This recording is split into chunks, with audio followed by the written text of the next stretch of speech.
You're strong. I know.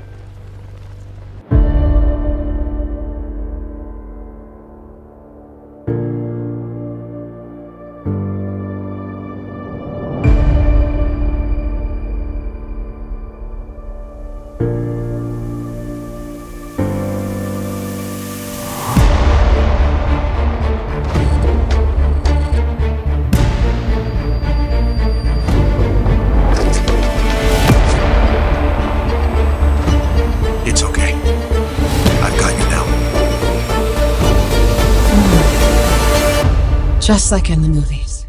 Welcome to SuperWonder Legacy. I am Jared. I am here with Brit. What's up, Brit? Hello, hello. And today we are talking about the Superman story that arguably did, almost irreparable damage to Superman. The death of Superman. The most contrived storyline ever made, honestly. Yeah, it really is. And it's one of those things. The animated movies are worse. Both animated movies are abysmal crimes against comic book fandom. We'll talk about those for sure. The live action Batman versus Superman is actually a solid movie. But anyway, besides that. So, Britt, tell us about the death of Superman. Okay, so the death of Superman, it was conceived during a period of creative brainstorming known as the Superman Summit. And now knowing what the Superman Summit is, it can go two different ways, of course. It can be good or bad. And when they fast forward a little bit, or a lot, to New 52, when they were talking about the Superman Summit for basically killing off New 52 Superman, you would think that they have like this grand gesture of, new fresh stories is going to be really elevating the character. But if you have this summit to basically, uh, kind of destruct the character, it's like, why? And to know that, and which I kind of forgot to add in, but even in the documentary, when I think Mike Carlin, Yes. He said that the reason why they killed off Superman was because they were basically desperate for attention. So with this summit, it's kind of like these writers are desperate for, some type of to bring in new readers, but at the same time, how are you going to bring in new readers when you're basically painting over an old house that obviously needs a lot of renovations, and you are basically acting like a hamster on a wheel, and you're killing off your main character. DC acting like a hamster on a wheel? No. Well, the thing I did like, speaking of that DC documentary, and I'll reference it later, I love where Carlin goes, people would come up to me and say, I can't believe you're killing Superman. And then Carlin would go, when was the last time you bought Superman comics? And they go, 20 years. And he goes, I didn't kill him, you did. Right. And it's so crazy how this story, it has impacted Superman in a way that this is the only thing that DC references. Like, it's worse than that, Brett. So when they turned DC Universe Unlimited, when they turn the DC Universe app into the comic streaming app Unlimited, so if you get the Ultra tier, they send you a graphic novel like once a year, and one month it was like The Batman Who Laughs, but the first month reprinting the death of Superman. yeah, I think that was still at the same time of the 30th anniversary though. Mm-hmm. If I'm not mistaken. Yeah. So, I mean, I get that, but at the same time, this is the only Superman story that they can actually reference as an anniversary. And it's so tired. The more that you really break this story down, and not only break the story down, but really just and analyze it. Again, this is why I call it the most contrived story, because the way that they pretty much set it up, it is awful, and the long-term effects is still felt present day. So and so yeah, this story was from Dan Jurgens, Roger Stern, Louise Simonson.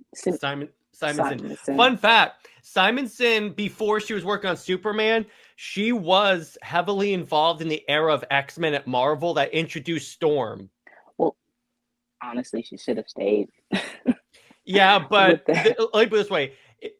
I'll send you the documentary about Chris Claremont. He's the one that like really talked about that, like really defined the X-Men. But if you want to talk about DC interfering with their creative story, you should hear what Marvel did to Chris Claremont. Oh wow.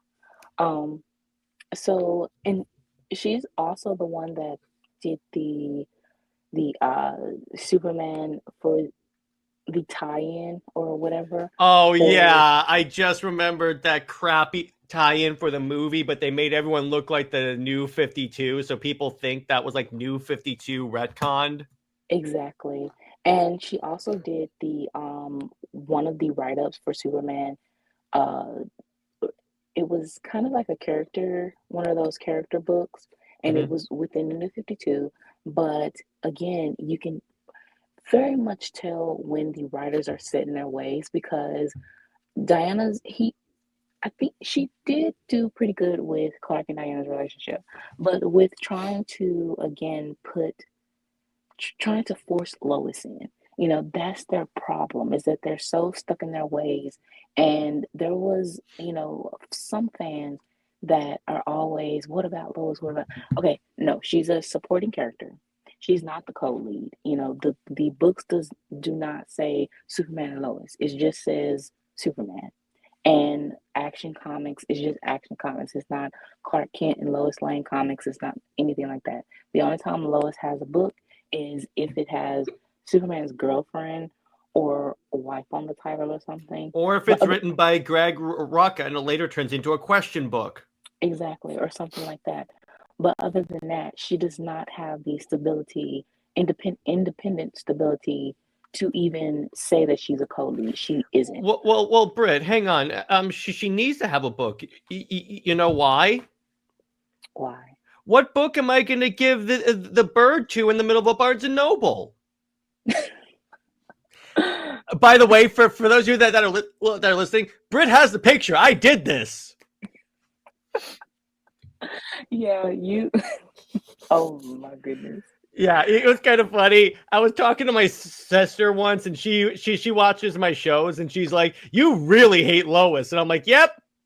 I mean, honestly, the way it's not, well, for me, it's not the character itself. Like, I can tolerate the character as, like, okay, what she's characterized as, and but the way the fans push it and how And the way set in she's their, written, at least on my what side.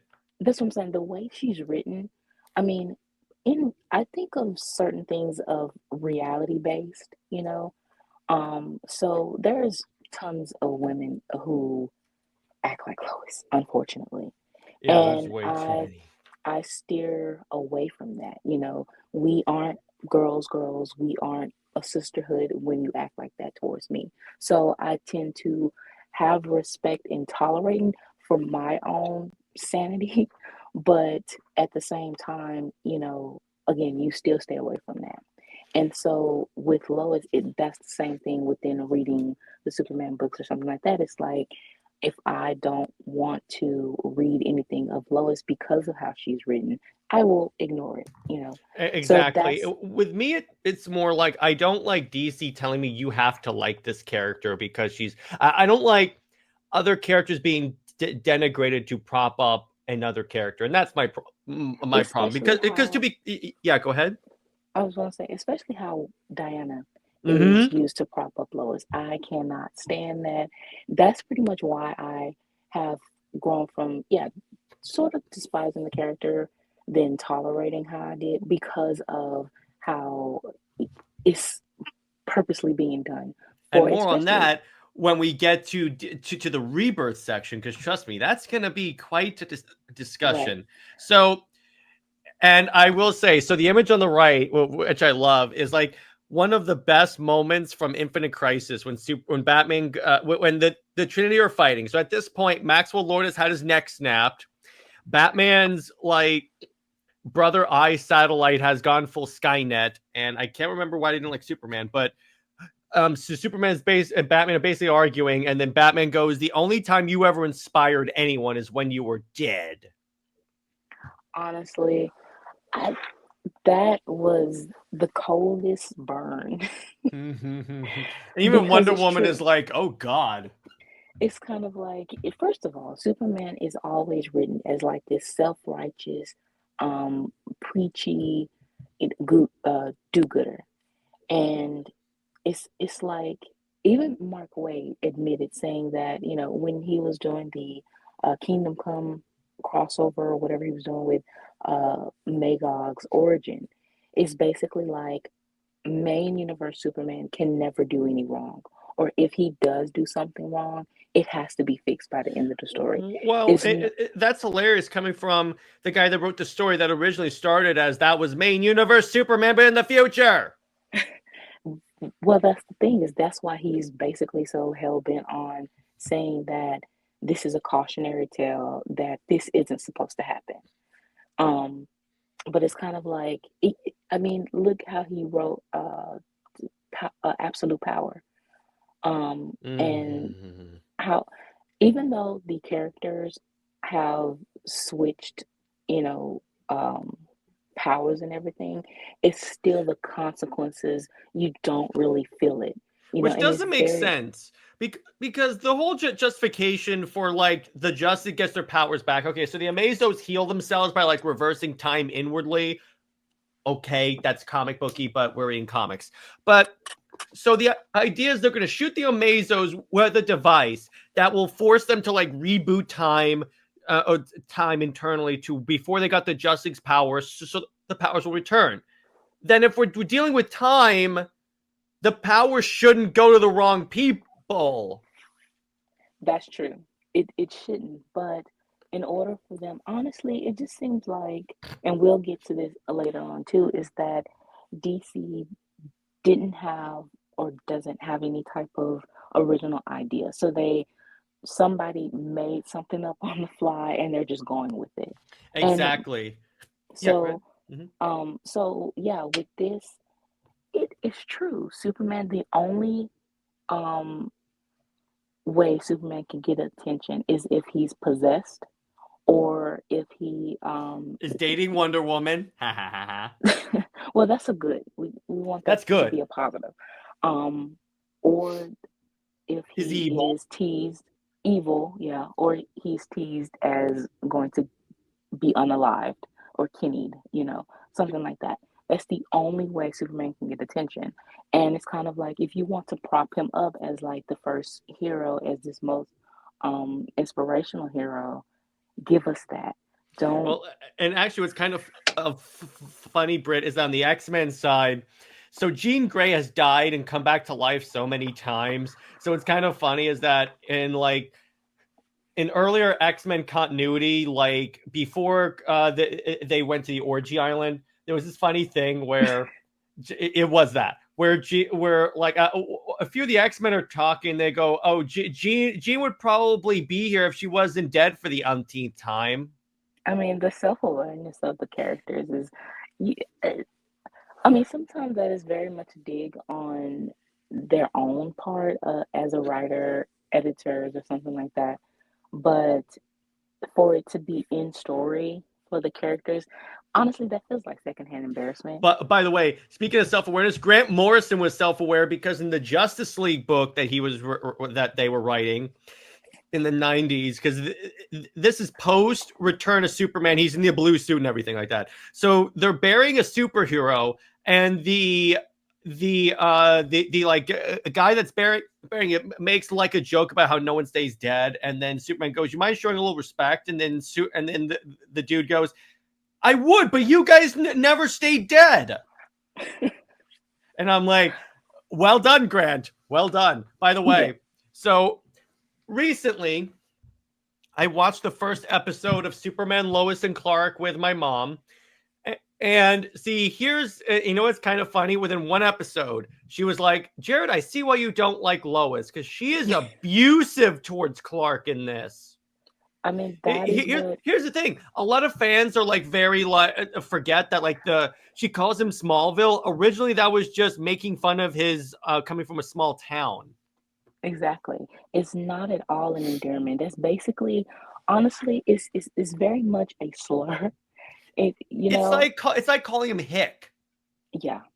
And I don't know if, as an endearment or whatever, you want to be called that. You know, that's is very derogatory. If you think of a person calling you a derogatory name, I don't think you would think of that as an endearment. And the No. fact that they've switched that around is very um, the way they sugarcoat um, and very much put a lot of sugar in the iced tea for Chloe. Yeah, this is one of them, and this is why I don't really. The relationship doesn't resonate with me because they always gloss over the problems with it. But when you um, pull all that off, the relationship is very problematic. It's very um, the abuse. You know, it does have emotional abuse, and it's just not the healthy, you know, type relationship that the fans want to, and nor compelling that fans want to boast about, you know. Interesting. So, Britt, so explain to me this. So, apparently, the death was accelerated because the marriage story fell apart, right? Or am I understanding that It's correctly? okay, so I'm kind of confused on how this went.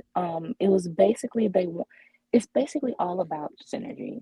Hmm. And I'm guessing they, of course, Dan Jurgens wanted to marry off uh, Clark and Lois in the comics already. I believe he had the idea first because from what I read, it seemed like they were kind of Superman's popularity was already waning. Okay, So here we they go. were, By the way, my friend Robert, yeah, I asked him about this, and he said, so what happened was the wedding got they dropped the wedding storyline in the comics because they were gonna do it and synergize it with the movies, but they dropped that, and then that's why they moved. That's why they went to the death because they had planned out the wedding, but then the story, but then they were told they couldn't do that. So they're like, "What do we do? Oh, we essentially kill him." yeah.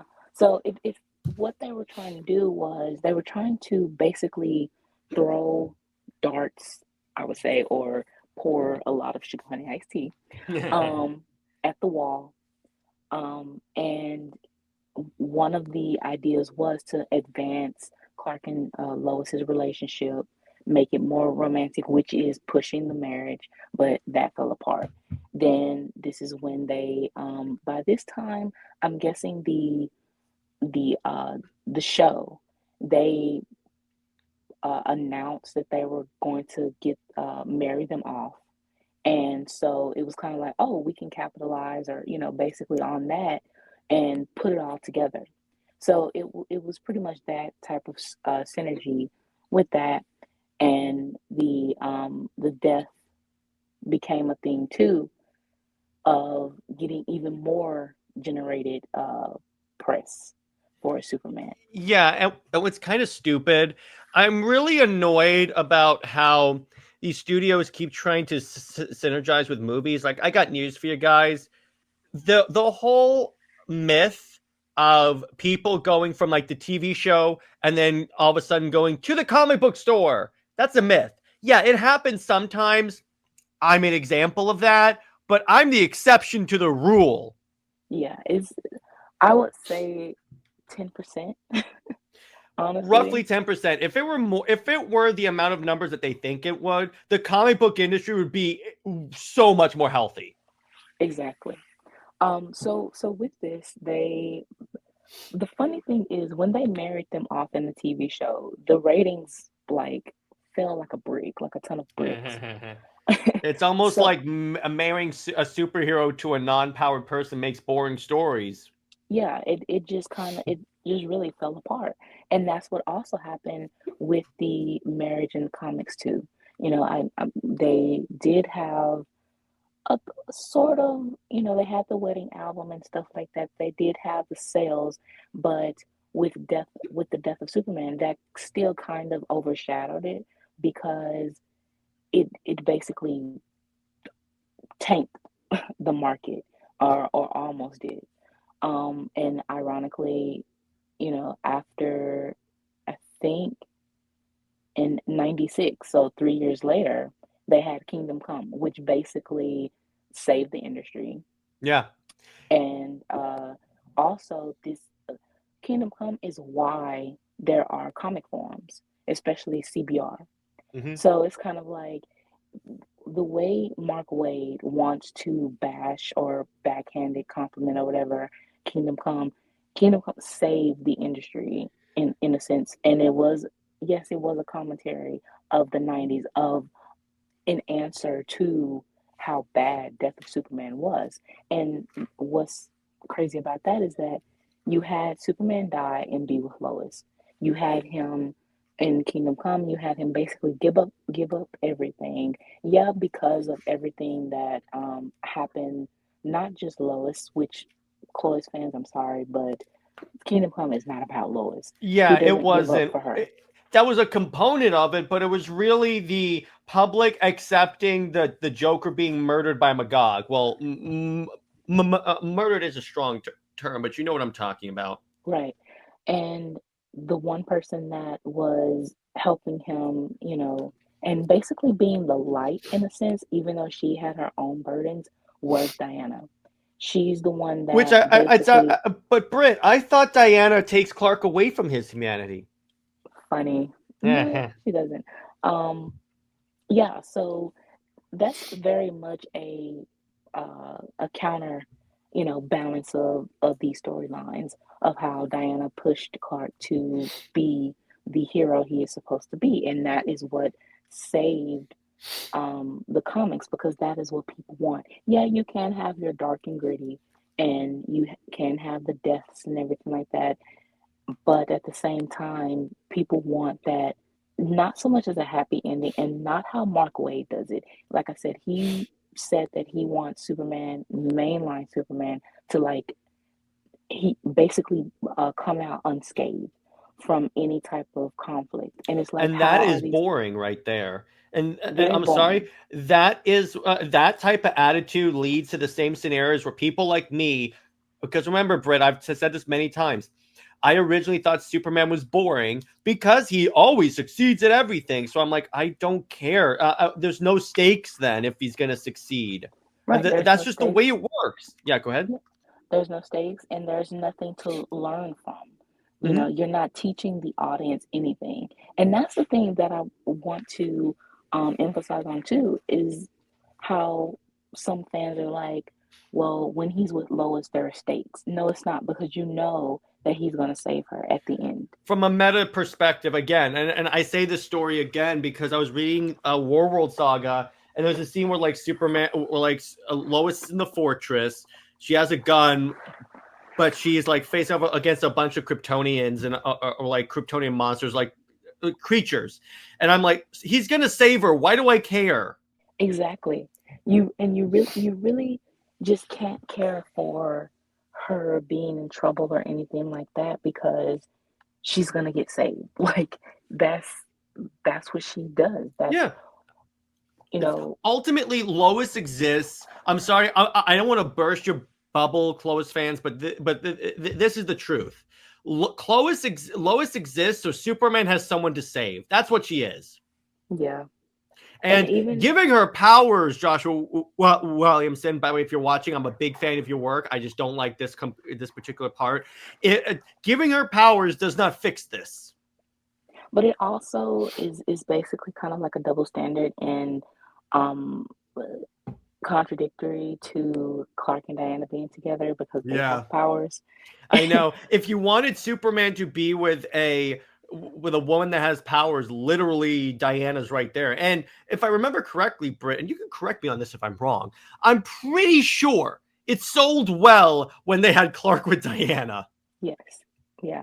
And the fact that, and again, we're gonna get to that all in the basically kind of like stagnant, like these they might have had a little bit of a boost or so, but it seems like these books stayed the same.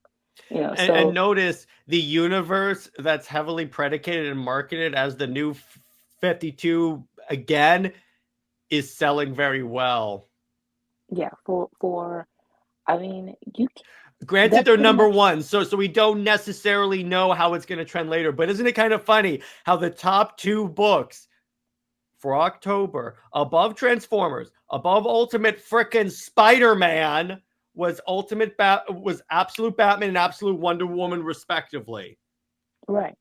And honestly, that is again a slap in the face to New 52 fans because they can have it as a dark world, which again we've already went through that. My perspective of it is New 52 wasn't dark, so the dark and edgy If we want to talk equivalent or about whatever, Dark World, read anything in Post-Crisis. right? But you're basically trying to capitalize on how the New 52 was, and again, you should have just brought New 52 back instead. Yeah, Like that would have those, been a fantastic like alternate universe, and you could bring it back because guess what? You established it as a different Earth in Doomsday Clock. Just call it that. You can right? still But it call it feels absolute, but say we're just doing it in this Earth. right, but it feels like DC doesn't they don't want to admit that New 52 was a success or that, because they were so hell bent on basically ruining the image of it for Which Rebirth.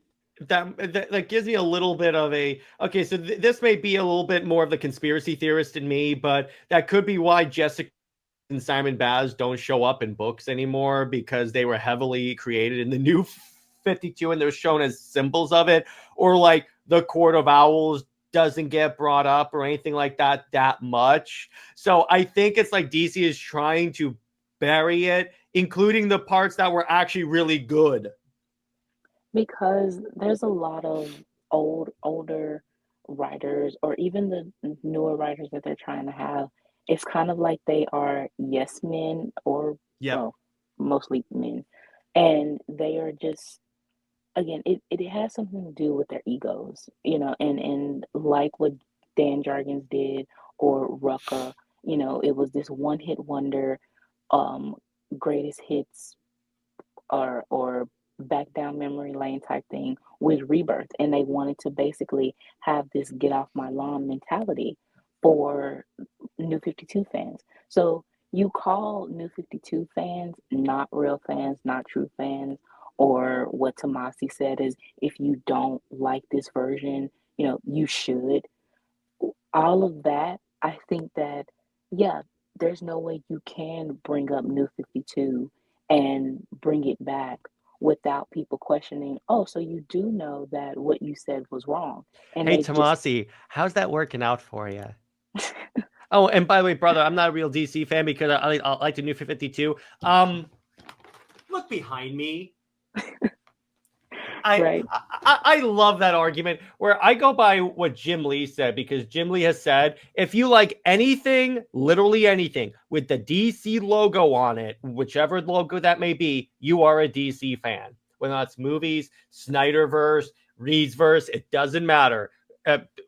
Post-crisis, New 52, as long as it has the DC logo on it, you are a DC fan. And I'm like, thank you. But anyway, so on to this. So the pros of the death was that as does any, because here's the thing, this also happened at a time when the speculator market was huge, and when you market a mm-hmm, story as the death of Superman, and note this was in a time period where people took that seriously. This wasn't right. when it wasn't when a death was like when it lost all meaning.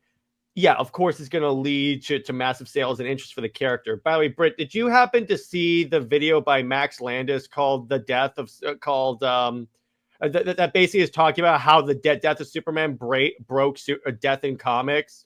No, I didn't. So he does like a comedic recreation with like a bunch of famous people, but what's kind of funny is at the end, he has a list of how many characters came back to life after the death of Superman, or how many characters died and came back to life. And it's like literally every character, including Cyborg Superman, the Eradicator, Steel, and Superboy. Well, Ironically. well, yeah, that is one of the. Well, we'll get to that. But yeah, when when this came out, well, they didn't have it in the DC documentary. They had it in another documentary, I believe. But to show how, with the media coverage, it was on the news that, Superman is going to die. He's never Yeah. coming back. And Yeah. then less than 3 months later, you have you're setting up his return, and it's kind of Yep. like That's what you've they said. In fact, Landis identified the return as when Superman sales plummeted and never returned. and it didn't. I mean, you Didn't. already had the characters, you know, um, his popularity waned a long time ago with Byrne before then.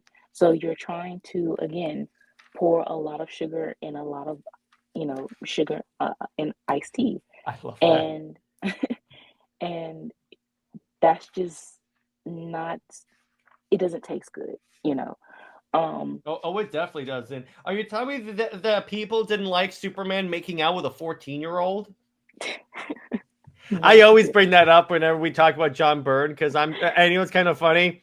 I have a friend that said, "You're never going to let that go." And I'm like, yeah, because no. people consider his run to be the definitive Superman, him to be one of the definitive Superman writers. And I'm like, no, no, no, no, no, no, no, no, no, But they no. also, I would say that they also use Action Comic 600 as a way to say you see like a got you of Superman and Wonder Woman's relationship. And it's kind of like, do you know that the reason why they didn't, pursue that relationship was because, first of all, Clark thought of himself as this, just this human simpleton farm boy, and Diana was out of his league, and everything like that. Just that whole thing of Burns type xenophobic, mindset for Superman. So that doesn't have anything to do with the relationship. But then how can you acknowledge Action Comics 600, but you don't want to acknowledge that, yeah, he kissed a 14-year-old I know. girl. I know. Comic book fans have a very selective memory. Then we get to the Exactly. cons. So here's the cons. Yes, the success was short lived, as is most stuff with DC. And yes, so you had everything burst in terms of the bubble because, and this was ironically, Brit, this was also around the time that Image Comics was formed with like McFarlane, Lee, and Liefeld and the other guys. And then they encountered the same thing because people were buying all these comics thinking that eventually they were going to like sell them and get rich. Hence, Hmm. and it's a good thing this hasn't happened in like the trading card industry, the Beanie Baby industry. All this always happens with collectible Yes, things. And exactly. yeah, and again, Superman came back to life, and then and this was the thesis of the Max Landis video. Death all of a sudden meant nothing. Nothing. Because you even have this was felt even in other industries, like Optimus Prime has died and come back to life in every iteration of Transformers. He-Man dies a lot, and it's not only the heroes, the villains also die and can't come back to life all Right. the frickin' time. Right. I mean, how And many times has Darkseid died and come back to life? I mean, didn't they just They kill him just did off or it. something? Yeah, And now he's basically coming back for whatever event they'll have next year. yeah. So I'm just this is to the point, and Britt, I kid you not. One of the videos I did with Wes from Thinking Critical, but by shout out to Wes for really helping my channel, was so. And when Justice League 75 was coming out, and they announced the death of the Justice League, literally the entire. I looked at the responses to that, Britt, and everyone was like, why do we care? They're going to come back. This isn't having the effect that you think that it is. Right. It was basic, and I think that is why the Dark Crisis it pretty much flopped because everyone knew that the Justice League was going to come back. You And, can't. and I love what they even said, don't worry, the Justice League's going to come back. And then the entire community was like, you don't say. You mean you're not going to kill off Batman, Superman, Wonder Woman? Really? Yeah. And I mean, they pretty much showed themselves as, even if they did want like future state that Justice League or to go within that timeline, yeah, it wasn't going to work. It Well, even was on that, not. Brit, do you know the story about how that Justice League was going to get started up? Batman was going to kill himself and Superman. Yeah, within the 5G stuff, that was I awful. can't believe that that's the one time where you got even the anti-SJW people and the SJWs to agree this is a bad idea. And not only that, but to even justify John Kent being Superman, he was going to turn Clark into a dictator. And what Morrison implied was that, of course, Lois had to die for him to basically turn evil. So, God damn it, that stupid story. This is why I said it on Under Two Capes this week. I never, because we were talking about what games we would like to see from DC, and I said nothing from Injustice, no comics, no games, burn the universe to the ground. Because yes, did it lead to some fun like fighting games? Yes. Did it have profound damage on Superman and Wonder Woman? yes, Yes. yes, it did. Yeah, And we did an entire episode on that, so check that out. But it's like, even with this, it's like they do this all the time in Marvel too. When they, and it's kind of funny, Britt, when they killed Wolverine and replaced him with like Laura Kinney in the comics, they told you, oh no, he's gonna be dead forever. We're like, sure he is, sure he is. And then guess what? Guess who came back? Wolverine. Or in the Krakoa age of X-Men, the one that they just left, the Orgy Island, they made it so Professor X makes a backup of every X-Men's mind. And then if they die, they are birthed from eggs on the island, and their consciousness is re-uploaded into their bodies. You know, that's really this weird, very weird. And Britt, this is why I say, whenever you say, well, Marvel seems to have it mostly together, I'm like, really? Just throw it in my face, would you? Yeah, really? Trust me, I read both Marvel and DC. They're no better. In fact, if anything, DC Marvel makes DC look competent. You know, honestly, I think this is my I wouldn't say I'm bitter because I'm not.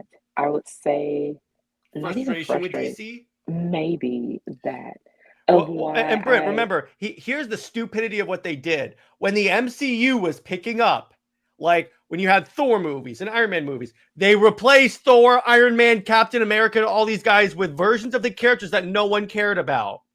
So, right. and it legit happened. You almost had it where the people from the movies were going to go get the comics. And then it's like, I would go into a comic book store and go, okay, so I'll take the latest issue of Thor.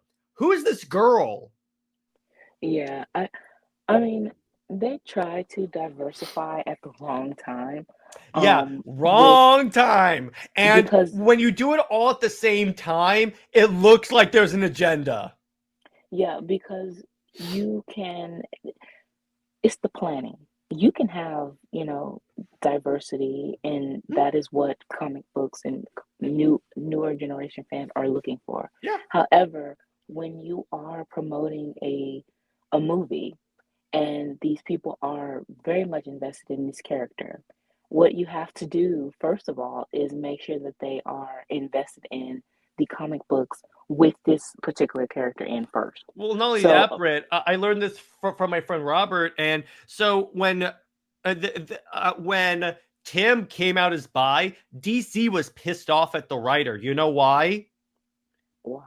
Because this had just happened after John was came out as bi, and the reason why it took the marketing Oh, attention away from John. well, I mean, okay, John's whole thing was, and Tom Taylor basically admitted it, saying that it was a stunt. Like it was Mhm. a gimmick. It was a stunt. He wanted to basically drag it out a little bit more, but DC wanted to rush it. And again, Superman and Wonder Woman was very much planned. as, they had this whole rollout complete, as their relationship, the book, the storyline. Um, this was within the DC Summit of organizing everything for New 52. And yes, although New 52 was rushed in the sense of because WB was rushing DC, they still had these certain points that they made sure was, in place. Yeah, exactly. And it was like, and even now, I get the feeling that that's also why they're trying to hint at like John being with Dreamer. But anyway, continuing on. So you also had a lot of dark storylines coming in here, and then it's because of this that would like pave the way for like Batman Nightfall with him getting his back broken, and the almost R wording of Wonder Woman. Yes. So I still cannot believe that was ever considered. Right. So a lot of the darker storylines, the, more violent type things, yeah, it falls on Superman dying. And so, and that makes sense because I always felt that like what Superman is as a character in relation to the DC universe is like they all take their cue from him. So when he's dark, they're dark. When he's light, they're light. and that's honestly very annoying. And I don't like how everything revolves around Superman because look at it can go very wrong very fast, like how Rebirth did. They Yep. made Rebirth around bringing back post crisis Superman, and now DC's continuity, the whole timeline, is screwed up. DC having a screwed up timeline, say it ain't so, Brit. Well, yeah, and just the main character, of course, that really is affected by this is Wonder Woman. She is the counterpart to Superman in a sense of whatever he's doing, it's either, yes, she can follow along just a little bit, but she is supposed to be equal and bring a different perspective and challenge him, though, because they are on the same path. They are as heroes and the inspiration and everything like that. However, there is certain points that Diana has to question from uh, Superman. So it's like if you want the characters to all revolve around Superman and follow him blindly, you you end up kind of like how we have with Injustice, where she isn't her own person, where she is just being like this cheerleader or this temptress or whatever, trying to get with him. And that is not, first of all, that is not the Superman and Wonder Woman relationship, and that is not Diana. So with everything revolving around Superman, no, I don't like that because these characters are supposed to be individuals, and we are past, Superman, his being number one, sure, but we are past that when Batman, Spider-Man, Transformers, the X-Men, the Avengers, all these different franchises and individual characters have surpassed him. And he's basically middle ranking, So no, they don't take their cues from Superman anymore, and they shouldn't be If forced to. anything, they take their cues from Batman, which is even more concerning. But Well, yeah. so then you have like the long-term effects on Superman, as we said, because you see here the other thing is the what I think is the storyline's worst legacy is now Superman's only known for dying. Like remember, it's like Right. we had this conversation when the trailer for Superman and Lois season 4 came out, and we're like, can they ever have an iteration where he doesn't die? No, they can't because that is something that they have to reference for Superman because they have nothing else. They don't want to actually do anything new with the character, And again, they fall back on what they think will garner even temporary attention. And honestly, the even with the 30th anniversary special, that didn't garner any type of attention. And Yeah, it wasn't because what it was, Brit, because I read it. It was basically like Lois explaining to John the death of Superman.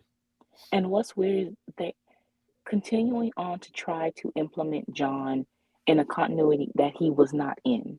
Like, I know that is really weird. That's why when I read it, I was like, "This doesn't work, DC." yeah, John is he does not work within any of the timeline. Whether you try to force him in now in modern day, he does not work. It's a total different character. And post crisis, everything that's gone on within post crisis, they first of all they said that Lois and Clark can't have children. So you that's why Yeah, Chris Kent, Kryptonian DNA. It doesn't matter him being depowered. His DNA does not change. yeah. So you had Chris Kent. And he didn't last long, but he did have an impact. And now, what did Jurgens do? Turned him into an evil kid, basically to mirror um, John being like, of course, the special good kid. Then every other character within just Superman's vicinity, you know, even Connor, he basically couldn't exist because of John. And they wanted John to be the first Superboy. But that goes to Connor. And also, Connor's name is now labeled as an abomination. You know, they really dragged Connor through the mud Which is sad to because prop up. Connor is a badass kid. Britt, they did a whole storyline after he came back to life where it's gonna be because you know how his DNA is half of Lex, right? Right. So he goes to a storyline where he's trying to figure out if he's more Lex or more Superman. So he has a list of like what would Superman do, what would Clark do, and then with Clark he goes Clark gets the girl. So he has a date and a very loving relationship with Cassie Sandsmark, which I'm like, hey Clark, take a cue from Connor.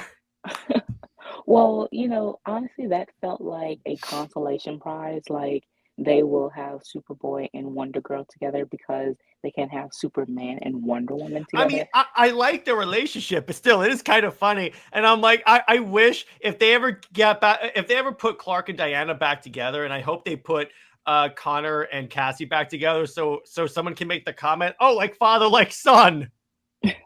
So, Well, they and then you could say, and then you could have Clark go, oh, Amazons rarely dig the S. that Oh, would wait, be Britt, cute. we need to have that in the story. I know, I know. Go ahead and write that down. Um, yeah, so to have these other characters though, basically basically what the fans complained about with New 52 of how certain characters disappeared, certain characters weren't, you know, where they expected them to be and everything like that. It's like you are now accepting that with Rebirth because there are certain elements you think that is acceptable for you. And it's just not fair to me. So with this, you know, 30 years later, for Superman to only have this that he died, you know, as the most important story, which again, it's not, you know, as a It's very character, much not. And see, here's the thing. I also have like a tradition, if you will, that whenever I cover a Dan Jurgens story, I mention how he's a one-trick pony. Because if you notice that very much whenever so. he writes Superman after this, an element from the death of Superman will show up. Right. And that is, I mean, his very first arc in Rebirth was Doomsday again More on that in reappearing. a second. Actually, you know Yeah, what? Is that the next slide? So here's the contrived elements of the story.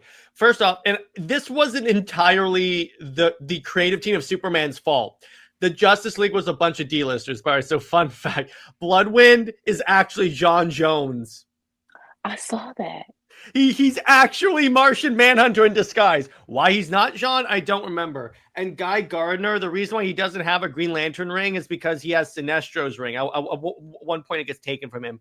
But here's the funny part here. So when the crappy images of James Gunn's Green Lantern suit came out, I originally thought, okay, is he going to do this where he has the yellow ring? Because that would make sense, him not wearing a green suit.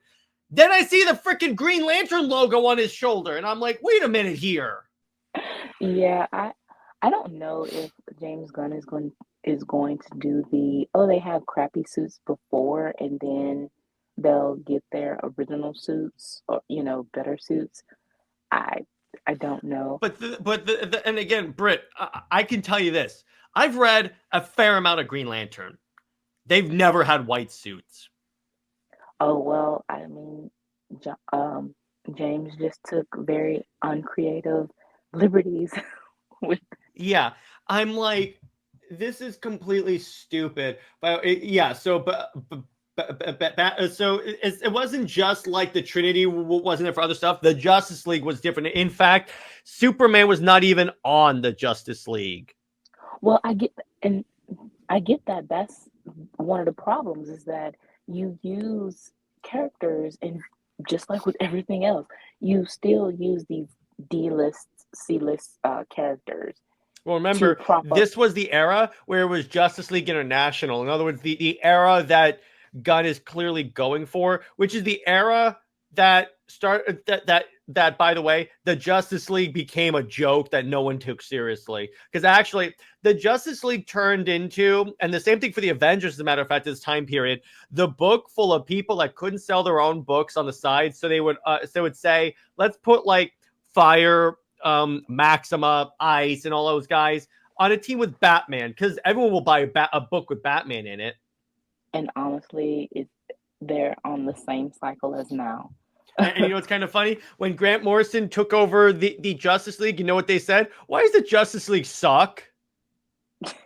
Why don't you have like Superman, Batman, Wonder Woman, The Flash, Aquaman, Martian Manhunter, the characters that actually sell books on the team? And you know what's kind of funny? When when they brought those characters onto the league, that was some of the highest selling Justice League books. Yeah, well, DC has to learn the hard way of things. Yeah, and it's like, so, and then see, I get that they wanted it to be like, okay, so Doomsday can kick the ass of like the Justice League. Now, what they did, Brit, which was kind of stupid, is that in the fourth trade of Death of Superman, they had Doomsday actually contrively fight the actual Justice League and beat them. And even I'm like, okay, I think that ain't happening. In that case, retconning your own story is basically to justify why fans have questioned the choice. And here's the other thing. It wasn't even Doomsday. It was Doomsday mind controlled by Brainiac. Yeah, they are trying to still make this story work, but it doesn't. Because it really doesn't. Because I'm like, there's no way. And this is one of the many reasons why the stupid animated movie like it grates on the fiber of my soul. Because there's no way that like let's say Wonder Woman and Green Lantern alone could take on Doomsday. Right. Again, that is why this story, the original story, with using lesser, powered characters, it was to emphasize how strong Superman is. This is basically what this story is. It's a physical fight to see who punched the hardest. It's not anything of actual emotion. It's not anything of character driven. It's just who can punch the hardest. So you use these other characters that maybe people are fans of, whatever, or, that's not heavy hitters to, again, try to emphasize Superman's powers. And again, for Superman fans to say that other people are power scalers, no. Superman fans and Superman's character, the writers, editorial, is very much obsessed with power scaling. Oh, if you want to talk about obsessed with power scales, talk to Batman fans.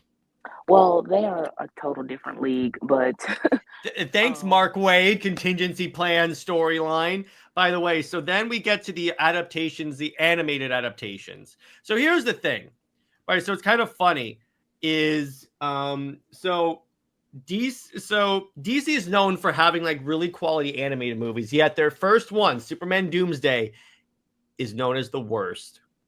It's known as the worst, but it actually did Well, I guess because of course it's still a the thing is people are still going to mindlessly buy into the death of Superman, whichever. It all depends on what it is, but at the end it's still kind of like it has no value.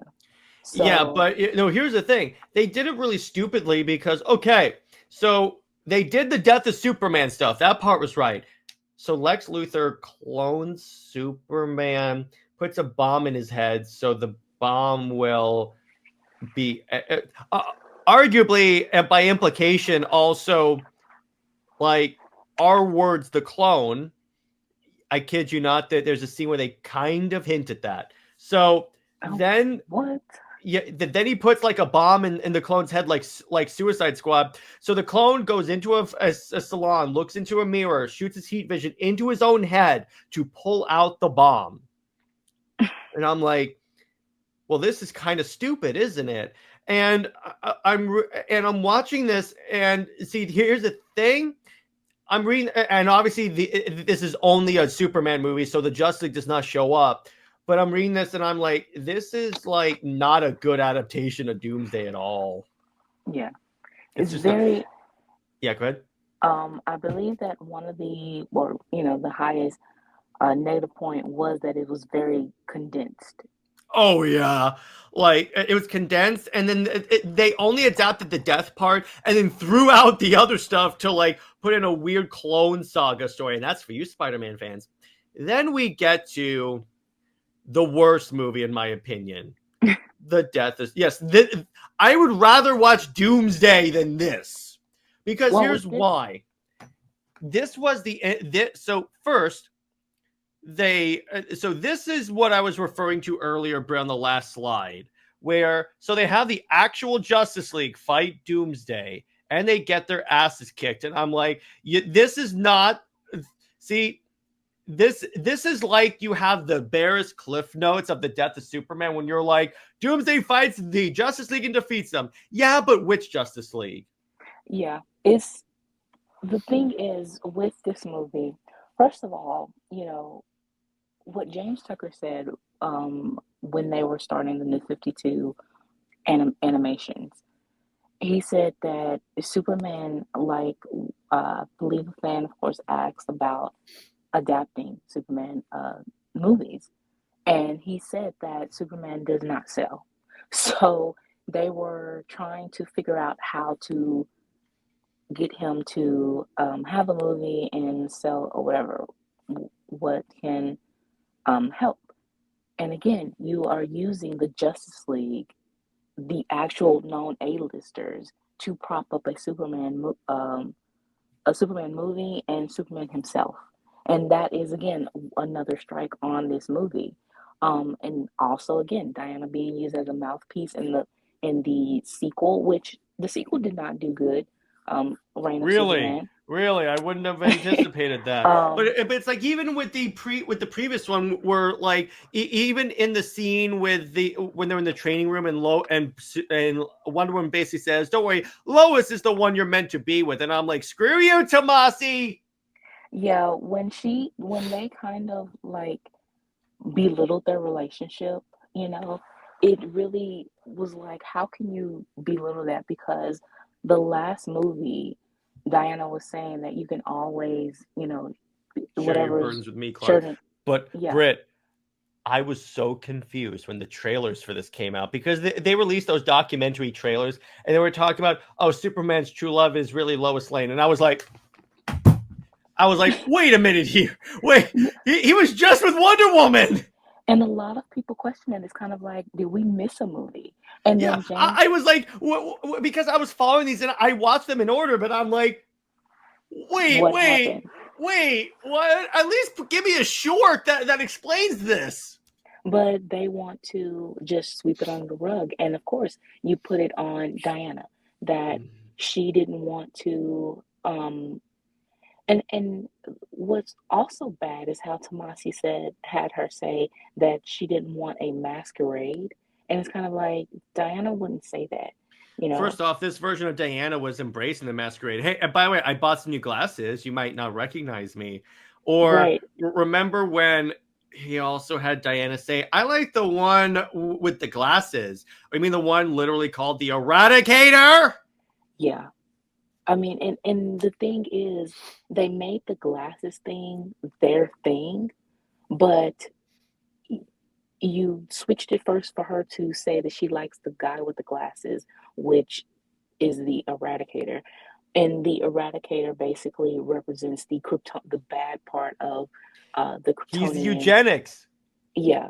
And again, and for her to call him to differentiate him as a character of Diana likes Cal, which is the Kryptonian. He doesn't have humanity, but Clark, loves Lois, and that is who he is only. It's like, why do you have to separate him? And why is Cal, again, you are falling into that xenophobic and borderline racist type mindset because so Cal, as who he is as a Kryptonian, is bad, and Diana, But Brit, remember, Superman is what I can do. Clark Kent is who I am. And that is awful. That is a very awful mindset. That is why I will not watch that much of Superman of Superman, Lois, and Clark, because they legit have him say that line for line, Brit. Yes. And that is what has basically influenced Superman for a very long time, is that and for Superman fans to tell who's a fan and who's not, they only acknowledge Superman and Clark. They never acknowledge Cal. And that is the one thing that Diana acknowledges, which is putting his, those separate personas together. Mm-hmm. Cal is who he is. That is, honestly, that is who you see at the Fortress. You see with Jonathan and Martha. Yeah, you have Clark, but that's just a name, But Cal, the one who can be the farm boy and be the alien at the same time, who embraces his powers, who can be on the farm, picking up tractors and stuff like that. That is Cal to me.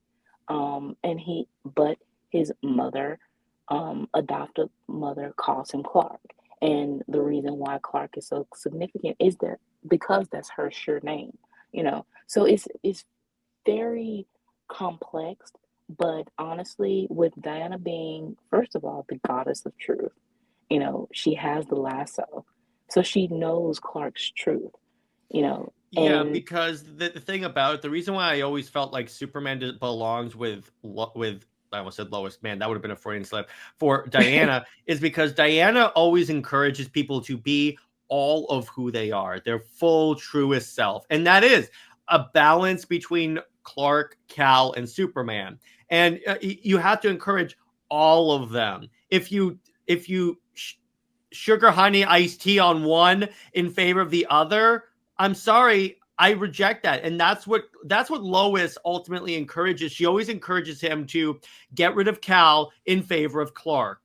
And the thing is, also within this movie, you see how Diana knows him, and it showed how contradictory he was when he was so trying to be, first of all, the whole 180 thing of the Kents being alive, him wanting to fit in, saying that he couldn't be truthful with Lois at all, but then he says that Lois knows him better than anyone. And it's kind of like, you literally just contradicted yourself, but okay. Yeah, because she doesn't know who you are. And second of all, the fact that Lois has obviously been at close proximity, romantically with both Superman and Clark, but she didn't know that they were the same person. And all he did was take off his glasses, and she just stared at him for like 2 seconds, and it was like, oh, that's who you are. If you have been with this person for a while or whatever, you would know them, or so that really just doesn't sit well. It doesn't make sense. There's a lot of contradictions, and they like to gloss it over.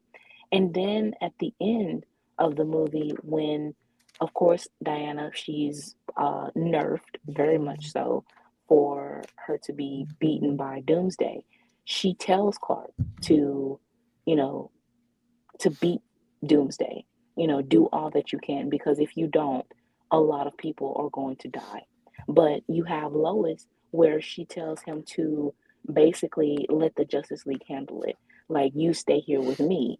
And it's like, no, that is not what you do. He is supposed to be the one that makes the sacrifice. So it really showed how selfish Superman and Lois was within this movie, but they want to romanticize that relationship while demonizing Diana for being the one that was true within their relationship. She was true within whether even being a friend to Clark, and Exactly. everything. But yet you demonize her. And then with Reign of Superman, you use her as a mouthpiece. And even James Tucker admitted this was that, oh, we wanted Diana to be friends with Lois to have a conversation of her accepting that Clark is in love with Lois so the fans can too.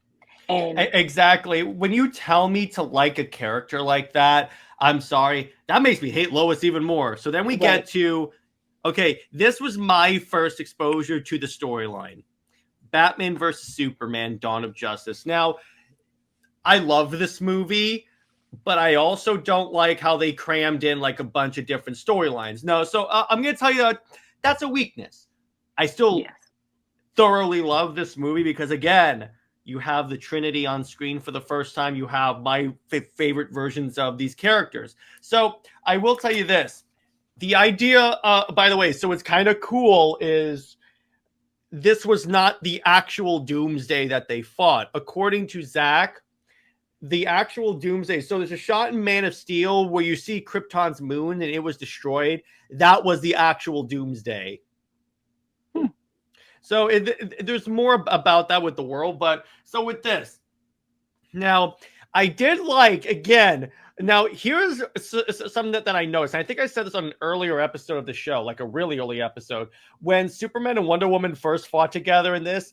They're still like kind of fighting in sync. Like she knocks Doomsday into the air and he smacks him back down. So it's kind of like, I mean, I know they just met, but it kind of feels like they're naturally fighting side by side. And what would have been better with that naturally fighting together, which, yeah, that's very much felt. Um, they needed to have a conversation, at least one I know conversation. that's my one critique of the Snyderverse, and it's not a fault on Zack; it's a fault on Warner Brothers that we never saw Superman and Wonder Woman interact, short of the brief interactions with like in Zack Snyder's Justice League. Well, the thing is, why they wanted the Superman was supposed to be basically isolated from everyone, and which, yeah, it's the fault that you know he inspired everyone, but in a very distant way, and it's kind of like his only type of interaction was Lois and Bruce. And that just doesn't work because Bruce, yeah, they wanted them to act like brothers and besties within the Justice when he was resurrected with the Justice League, but you don't see that build up at all.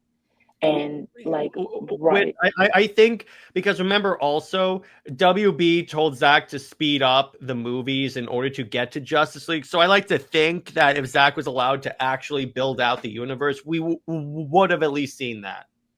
yeah, and I mean, we both of us, do not like when things are done off screen. And honestly, WB takes a lot of blame for the rushness because they wanted to compete with Marvel. And you end up where the Justice League didn't feel like the Justice League. It felt like just people together, but they weren't well, I would say But that hang the on for a just second. Hang on for a second. That's how they felt in the Origin graphic novel. well, yeah, but I'm saying like with how they wanted to present them though. Like the origin was them coming together, but they were young. This is more like you have them at different levels of experiences, and you still can't feel that connection yet. That's what I'm saying. Like Diana, she very distant, but you want her to play Den Mother for the Justice League, so it's a off balance with that team. Then you have the two, like, you have Superman as kind of like a half rookie kind of experience, hero. You have Batman, which he acts like he's kind of like 1 foot off a cliff. And then you have Barry and Victor, which they are the youngest and the rookies, but at the same time, it's like you can't really tell their maturity level, especially with Barry. And then you have Aquaman, which is very much just the drunk uncle of the group. So, that is so true. Momoa's Aquaman is so the drunk uncle. You even see him just downing some whiskey as he walks into the water. That's good. yeah. So it just felt kind of like, yeah, within the New 52, they were a bunch of kind of like misfits and coming together. But at the end, you felt that this is, you know, you felt that familiar sense with them, with how WB kind of tried to force these characters together. It just felt like they were on different levels and couldn't mesh well. That's what I'm saying. Yeah, which again, I still enjoyed it for what it was. Now onto this, I did like how they kept the fight with Doomsday small scale, in that it's just Superman, Batman, Wonder Woman, and then Doomsday. That's it. It's not like the army shows up, or like it's not like you have the other league guys show up. It's just the people that happen to be there. I do say though, the problem I have with BVS is the marketing, because here's why, Brit. Can you imagine how much harder it would have hit if Wonder Woman shows up, but we didn't know she was in the movie? Right. I mean, It's like, even she walks off the plane, the stewardess goes, "Miss Prince." We would go, wait, Miss Prince? And then she comes down and and I would have been like, oh, for the love of God, this is so good. So when I saw this movie in theaters, I knew the Wonder Woman part was coming because I saw the trailer. So now I was wondering, how are they going to do the music? Because I want Wonder Woman to have like a warrior badass theme. She comes down, and I'm like, you nailed it. You nailed it. That was a good entrance. It's just the fact that, like you said, you see her in the trailer, and the thing is, with them trying to have her as this mysterious type femme fatale at first, it was kind of like they kind of wanted make her you to be think she's Selena. exact, and pretty much that's what Gal said, that she felt like she was reading for Selena. Which she would have made a pretty decent Selena Kyle. But I will say, and in the like art book, they said that, okay, Deborah Snyder, or I think it was Zach, said, okay, at this point, we couldn't not have a shot of the Trinity right there face off against Doomsday. Like, you can't not do that image right there. And I'm like, thank you for acknowledging that. The only thing again is that within, I would say that something, even when they were at the gala or something, Mm-hmm. and Clark was interviewing, I would say he could at least have interviewed Diana, Mm-hmm.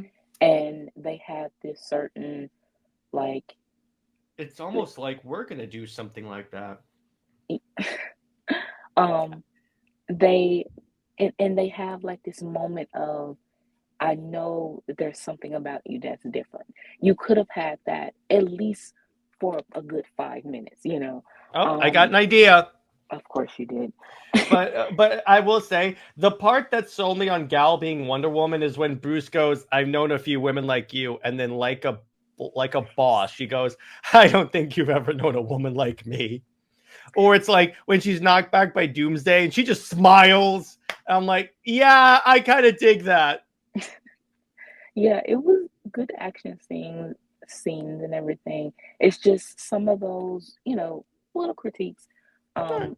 They could have done better and they could have worked out Oh if yeah, they definitely could WB. have like not kill Superman in the second movie, but I think Right. like this way, for what we got, I think this is like put it this way, of the portrayals of Death of Superman that have happened, I do think this is the best.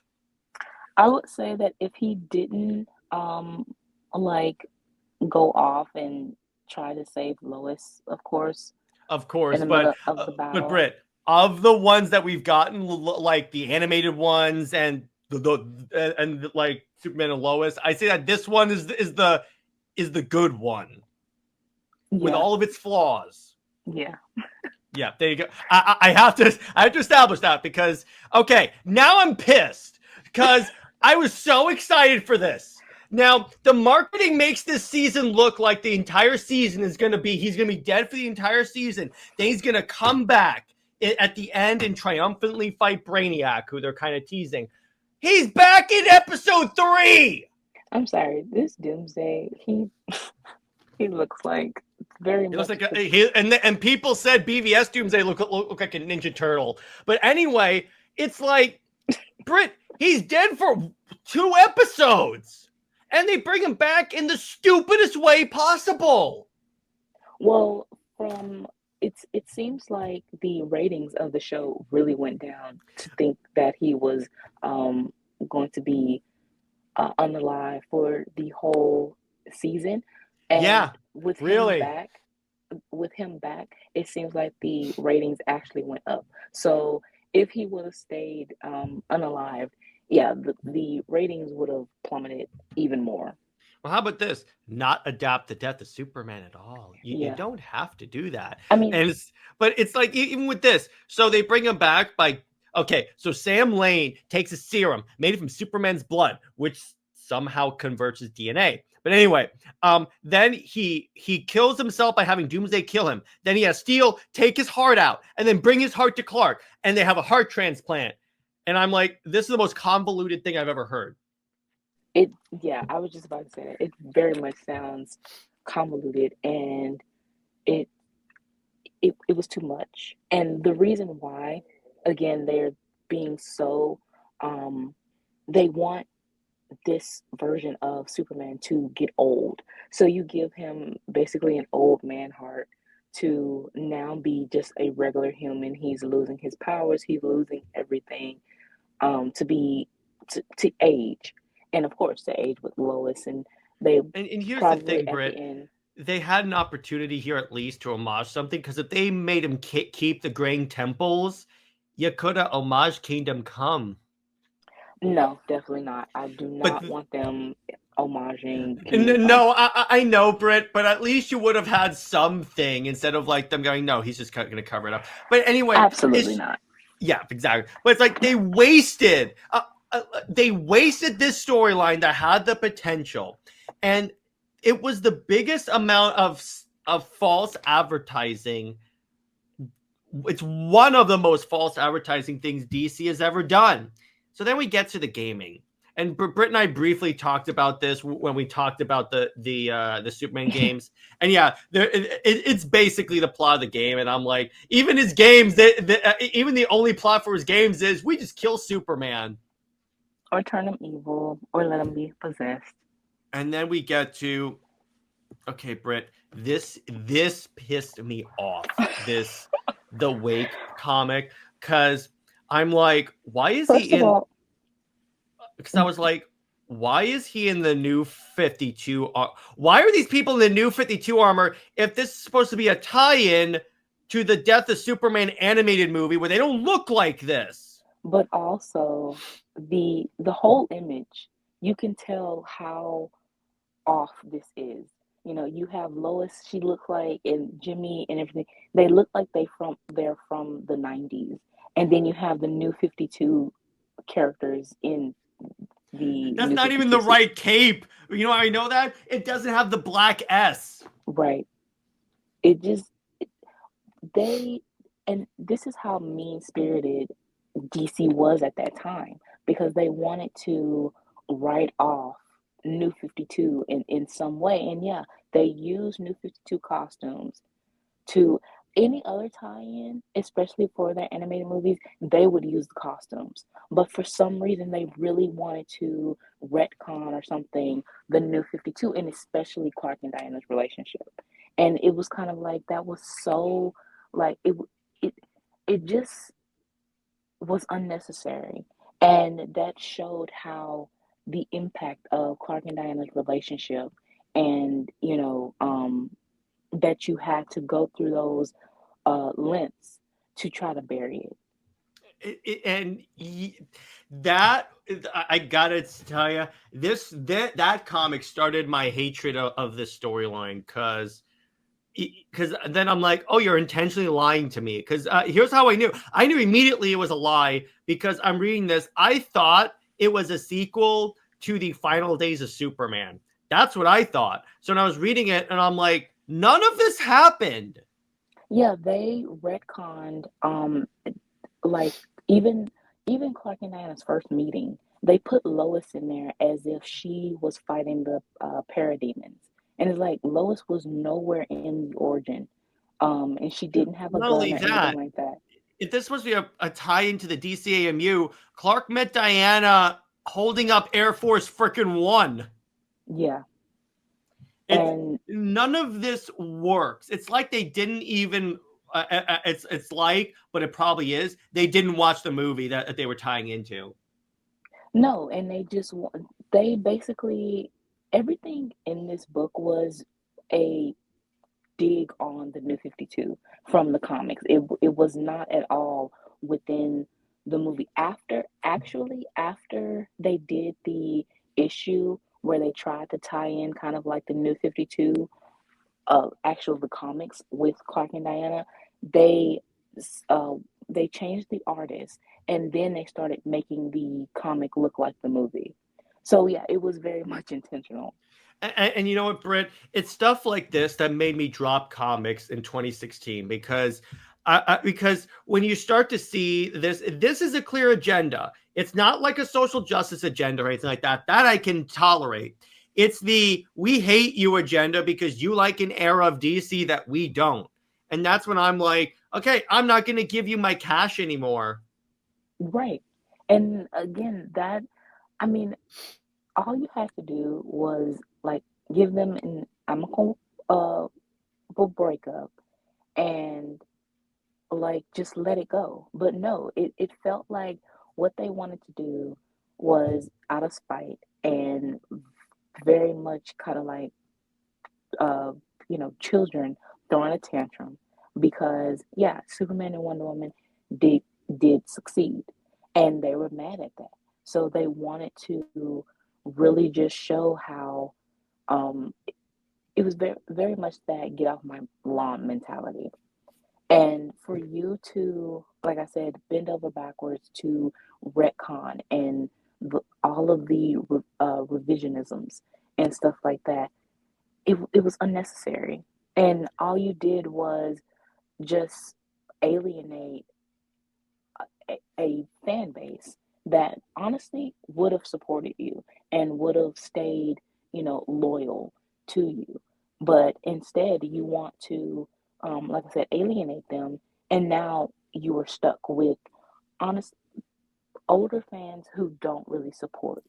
And this is why, Britt, I always say that at a certain point, DC has got to start filtering out the old writers because they've demonstrated they do not know how to bring in the newer fans because they keep rehashing the same crap. To quote Dan DiDio, the same crap that made them want to do the Flashpoint reboot in the first place. Speaking of reboot, though, here's the only good comic that did a similar story to the death of Superman. Superman freaking doomed, which I have right here. This is the storyline because Britt, when Doomsday first showed up in Superman Wonder Woman, I was like, are they really gonna kill Superman and do it? They didn't.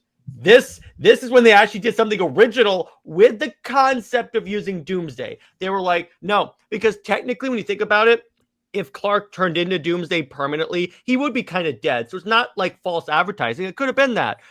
And the way that puts us, they actually have like a strain on Clark and Diana's relationship. And I'm like, okay, you're doing something new. Yeah.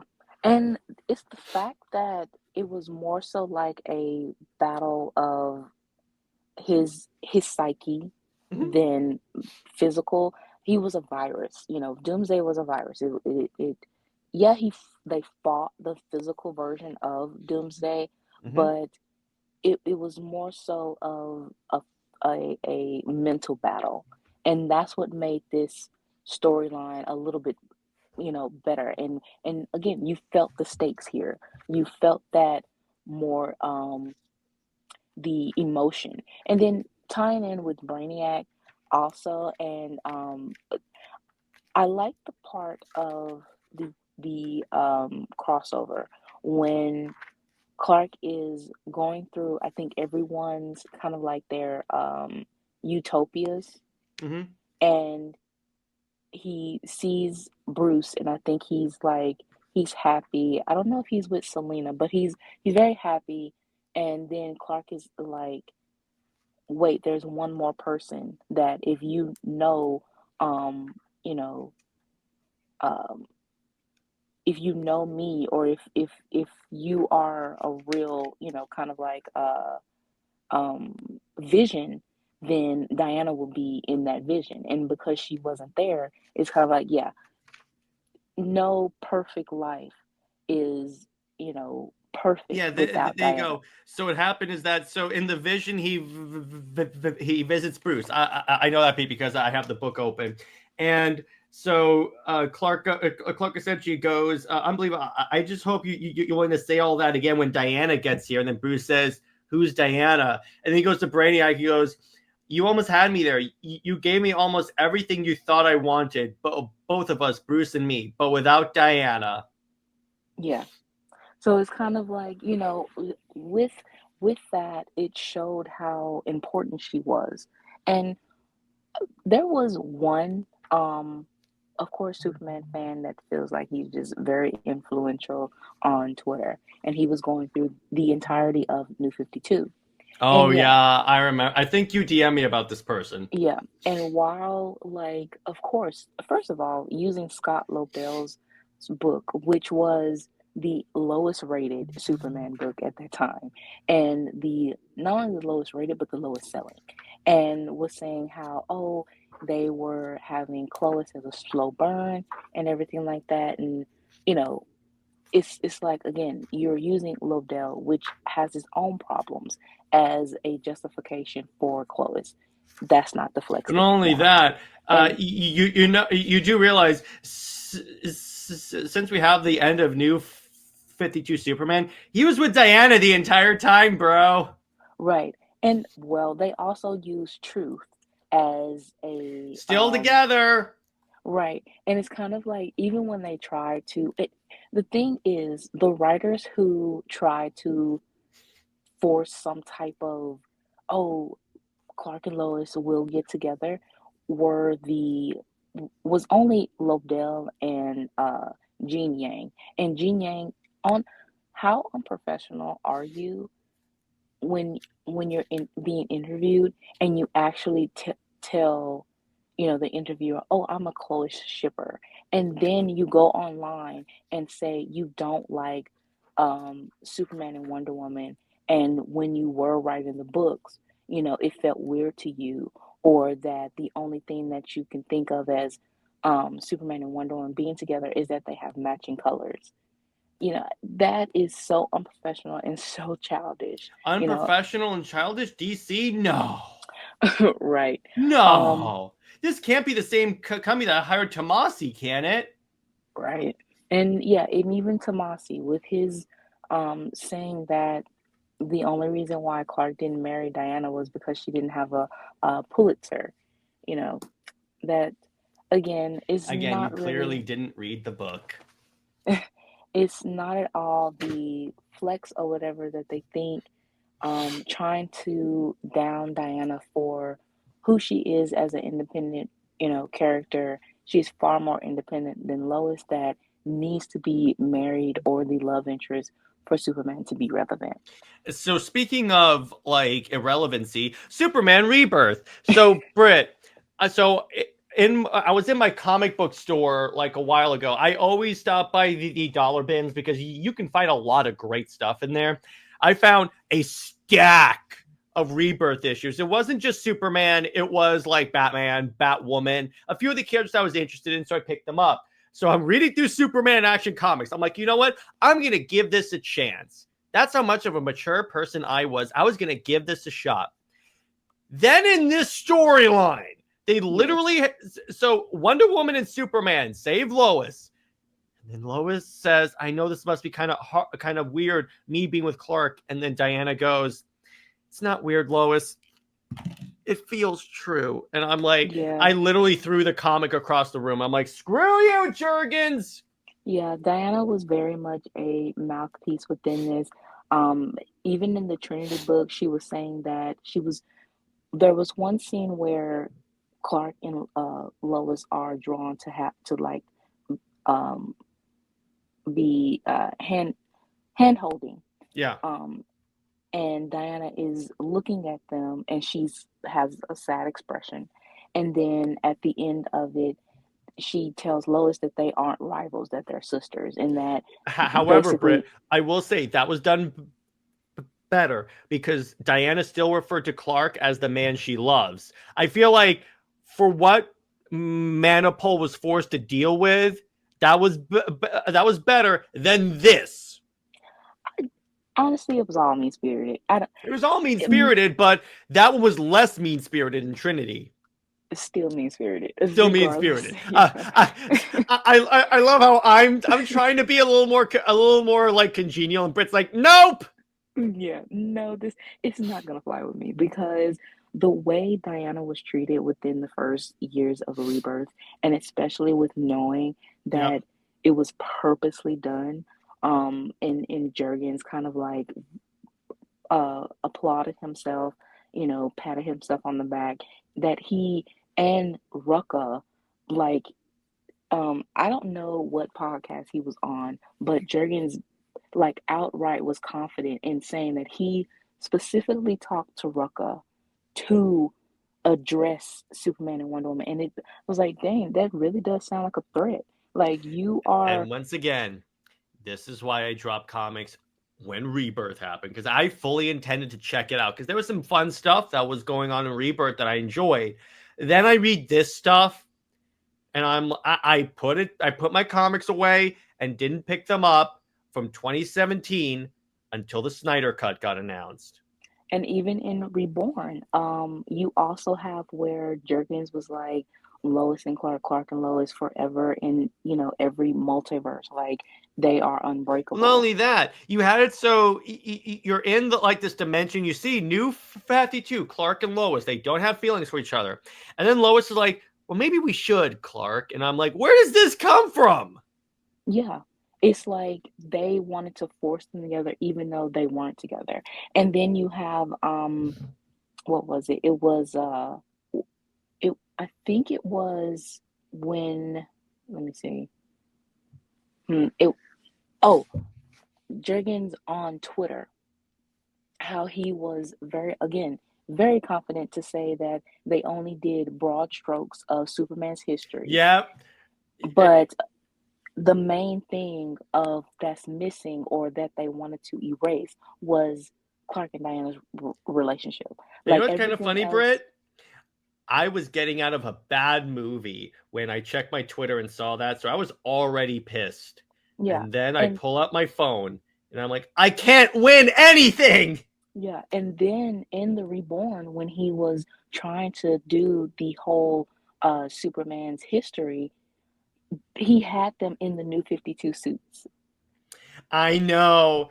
And so again, that's why I stopped reading comics until I fell back in love with them because of the Snyderverse. But and it was kind of funny, Britt. I don't know if you noticed. So in my background, you know what I did this weekend? I moved my Rebirth Wonder Woman, Rebirth Superman, and Rebirth Batman trades to a different shelf so I can have. So this one is just all the good stuff. I legit purged it and moved it off camera because I'm like, I don't want anything that's going to piss me off whenever I look at my shelf.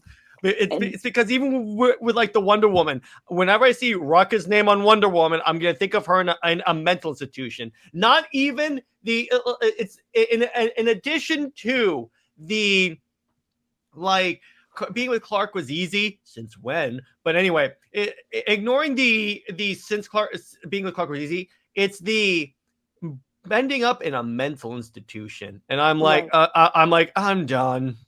And it was so dumb, just the whole thing, because first of all, you have Superman books which saying that they were never together, and that he wore the New 52 suit, and Diana wore the New 52 suit. But then in Diana's own book, you have her in a mental institute. You have her supposedly 10 years of her whole life of, was a lie. That it's kind of like, that is a gigantic plot hole, because what was she doing for 10 years then? What has Or she how been about doing? where did Superman, Batman, and Deathstroke go when they went to Themyscira? Right. And even that's the why it gods. did. That's why when I read that, I was like, that's why I stopped picking up Wonder Woman traits at that point, because I'm like, okay, the Rebirth damaged DC's brand. Yeah. And then you have where she never wore the New 52 suit. She only wore the armored whatever, that she left in year one with. So Actually, it was kind of again, funny. They even retconned that out of existence, because there's a trade where they introduced Jason, her brother, and he talks about 5 years ago he saw them fighting Darkseid, and she's in the New 52 suit. yeah, so it's a lot of back and forth things with the New 52, and here it's kind of It like was like, even I showed you the page. They retconned the Superman Wonder Woman relationship back into continuity. yeah. And she doesn't have the New 52 tiara. It's gold. So I again, it's like that's the other reason why, because once I would not reckon, I'm like, obviously no one talks to each other. But anyway, so then you get to Tales of the Dark Multiverse, Death of Superman. So essentially what the Tales of the Dark Multiverse was, it's essentially the same concept of What If, only they all go dark. And what's cool about this one is the Death of Superman dies. Now, it's kind of funny. This is when Lois is used as a mouthpiece, but here's why.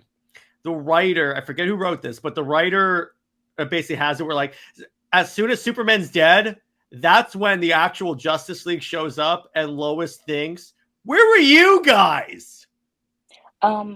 it was Jeff Loveliness. Yeah, and so he wrote this, but I swear, this is actually really funny, because it's Lois going, where were you people when Clark was getting killed? And it's like, when they make the statue, Lois is thinking, you can make this big statue, but you couldn't be there for Clark, or I can't be there.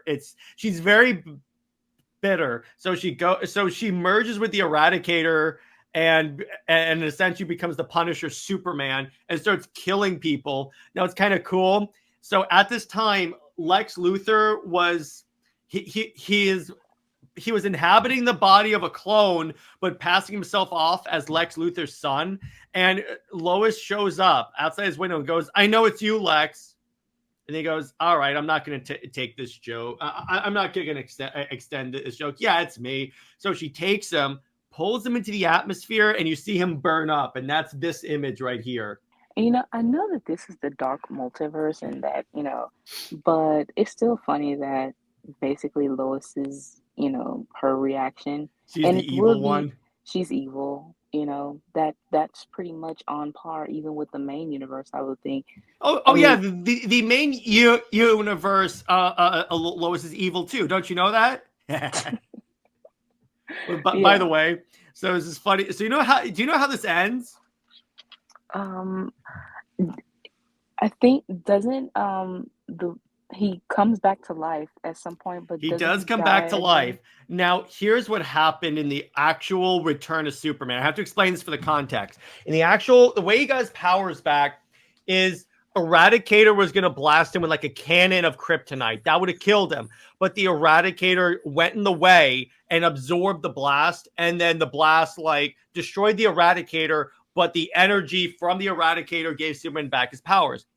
So what Lois did is she impulsively flew to Cyborg Superman through his cannon and caused it to like explode, bathing Clark in kryptonite gas. And he didn't have his powers. So Clark died.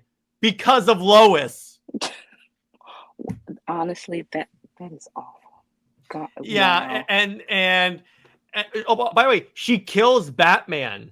Because I remember that scene where Clark is kind of like feeling bad for him. And again, you have to like again prop up Superman in a way of making other characters seem like overly pathetic. And I know, that's pretty right? much And, what and if this there's one character you should not be calling pathetic, it's your cash cow. So yeah. it's kind of odd. But I liked this version of the storyline because Lois as a villain, it actually works. If only they could do that in the main continuity. So now, why is Superman doomed better, Brit? Okay. Oh wait. Well, first, Yeah. I forgot. Honestly, it is forgettable, but I forgot to add Williamson current storyline with Doomsday. And Lois having powers, but Yeah. okay. The I mean, it's problem still with a that, reference. the first off, I don't like skinny Doomsday. That just looks unnatural. He looks Lois like having powers is stupid, and I'm like, so they better not kill. Imagine if this is my worst scenario, Britt. They actually kill Superman and make Lois the Superman of this Earth. no, they no. Bleeding Cool actually put out spoilers. Um, Something happens, but he doesn't die. It's just he loses something, but Oh, does he he lose his powers and Lois becomes the main super no, he character? doesn't lose his powers. He just um Does he lose Lois? well, Bleeding Cool did say that allies fall, so I don't know what that means. Ooh. But as far as physically, I guess it's not a spoiler because Bleeding Cool did post it. He loses an eye. Oh, Yeah, that's stupid. it very much is. But How are you going? This is what you were posting about in the Trinity chat. How is he going to be Clark Kent? right, he's gonna have a prosthetic eye, I guess, or his glasses are gonna be black. I don't know. It, I don't think they thought this through. But anyway, They so never then think things through. yeah, they don't. So Britt, convince the audience. You don't have to convince me, but convince the audience why is Doomed the better storyline. Okay, so like we said earlier, Doomed is basically a fight of Clark's mental state. You know, because Doomsday is still a product of Kryptonian, um, whatever, an experiment. So it's basically the human versus the alien, and more so of the alien. It's not Clark, and it's not just all of the Kryptonians, and it's not the L's. It's basically just that sort of perception of his alienness, of if he does have monstrous ways or something like that, or if he does like have these um there's a moment within the crossover when he's having thoughts of killing Lex, and then he has to be snapped back into reality by Diana. You know, so it's those type of tendencies where he wants to possibly go off the deep end to get things done. It's not so much as turning evil, but it's just basically how people have now in reality. We have those intrusive thoughts, and sometimes those intrusive thoughts come out. So it's more of a psychological storyline and one that explores, you know, Clark's mental state than just physically punching. And Exactly. And that's one of the things I like when they have, because yeah, Superman is like a uber powerful being, But what if it's something he can't punch his way out of? Yeah, and also you have Superman and Wonder Woman 8 where his insecurities are blurted out. You know, he feels like Diana, she is out of his league in a sense, and he's just this hick or something like that. He Or like feels he told her I love you, but she hasn't returned it yet. yeah, things like that. Just those type of uh, thoughts that he has. Doomsday is he's taunting him with that, and he has to fight that your inner demons. And that is something that if you want Superman to be inspirational, you have to show his vulnerability, you have to show him with emotions. And that was the one thing that honestly with Diana he does that. A lot of times editors, and Phil Jimenez actually said this in the DC documentary, is that with Wonder Woman 175, when he is in her arms and crying, and it was a metaphor or representation of 9/11, but also to show Superman crying, he that is a very powerful image. But the editors were very much hell-bent against it because they wanted Superman to show that he's this macho man that is going to keep smiling, he's going to stand tall, and he's going to give a speech or something like that. And it just feels so superficial when you want Superman to be like that instead of showing his, again, being vulnerable and being able to cry. And honestly, when I posted this on TikTok and the on the Instagram and commented on the Wonder Woman page that they, randomly posted the image, a lot of people, and especially men, resonated with the image, as in Yeah, because it's seeing. like there is a time and a place where you can like break down. And Diane, it was very much a both of their moments, but it showed that their bond of that the strongest man that he is able to break down and show his that much emotion with the woman that is strong enough to hold him tight and feel understand his pain, feel his pain, and be there for him, and to just let him be himself and get this all out. So Exactly. and this is pretty much what Doomed was a a a storyline of a mental battle, an emotional battle. And that is why this is so much better, and why this should have been adapted in animation, especially with it being the New 52 storyline, than just, It oh, would have we're fit gonna, more. right, oh, we're going to nerf um the Justice League so we can show how Superman can punch hard. And honestly, the only reason why Superman punched Doomsday as hard as he did was because he only thought about Lois. So he's Which is still very stupid. much selfish. So speaking of Superman, so now we talked about Doom, but let's get some Absolute right now because Absolute Superman came out, and I'm going to tell you this: I like it a lot. I really like it. They At are least issue one. right. That is the one thing about these absolute stories, because they are, as we said before, it's basically New 52 with dark side, dark, edgy energy or whatever. But you claim that this is a fresh new take, but you have to actually have it as a new take. You can't have these characters fall in line with the main universe, which with this you have the champion of the oppressed. And it is referencing back when he's helping the people in the mines.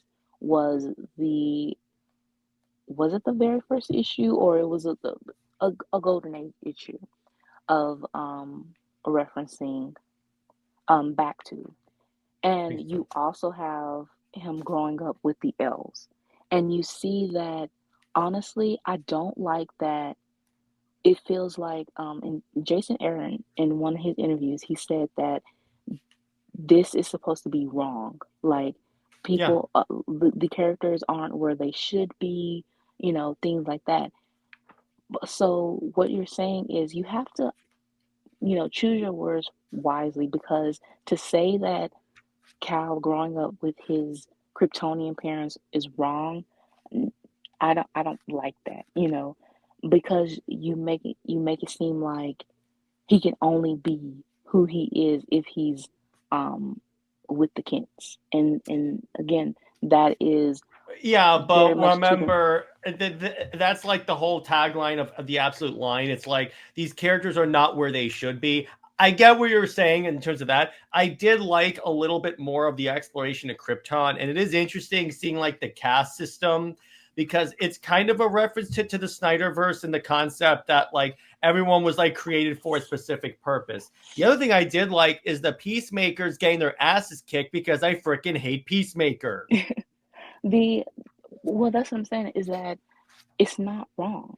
I mean, this is a very interesting concept of the yeah, the caste system and what the S crest represents. It's the working class. It's the yeah, while they are the lower class, they are still the the hard workers. And Mhm. honestly, the ones that are more intelligent than the ones that act like they are the upper class. And the one quote that actually stand out was the crest of the laborer was seen as a mark of shame, the sign of the poor and unskilled. People like my parents wore it with pride. We were the children of the sun, they said, those who made their way with their own hands. We were the people of steel. I But the love thing that. is, what that honestly speaks to, of course, how, you know, um, slavery, you know, Mhm. and how at that time when you weren't able to read books, you were punished for that. When you were skilled, they used you, Mhm. and the fact that Jarrell and Laura were both very highly intelligent and they challenged the system, but it was basically they outsmarted who thought they were higher of a higher class, So, so, and so you they could were say punished. being champions of the oppressed runs in the family. Right. And for that, that's why I said choose your words because this isn't wrong. You are seeing Jarrell and Laura being, these very especially with Laura, I because loved Laura in this book. while on contrasting the main book of Action Comics with Mark Waid, you see Laura she's a blonde and she's basically just the wife of Jor-El, and she's not really doing anything, you know. But you see here and in New 52, Laura was a general and she was a highly intelligent scientist and equal to Jor-El. So, again, how is that wrong? I guess maybe you are marketing this as the opposite of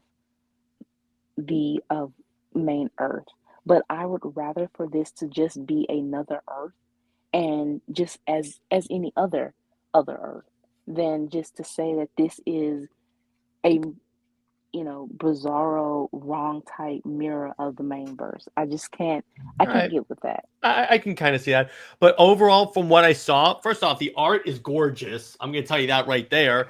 Very colorful, very energetic. I like how Clark has a little bit of an artificial intelligence thing in his suit that kind of moderates everything. And it's like, you need to go, Kal-El. And I like how they're emphasizing the Cal part. I know he wasn't raised on Earth, but again, with a Superman book, a main book that's focused too much on the Clark part, it's nice to see one focus on the Cal part. Right. And But also with Lois, she's part of um the Lazarus. oppressors, the oppressors. Yeah, yeah, And exactly. the the thing is, I do this like that. is, Lois is a bad guy again. Yay!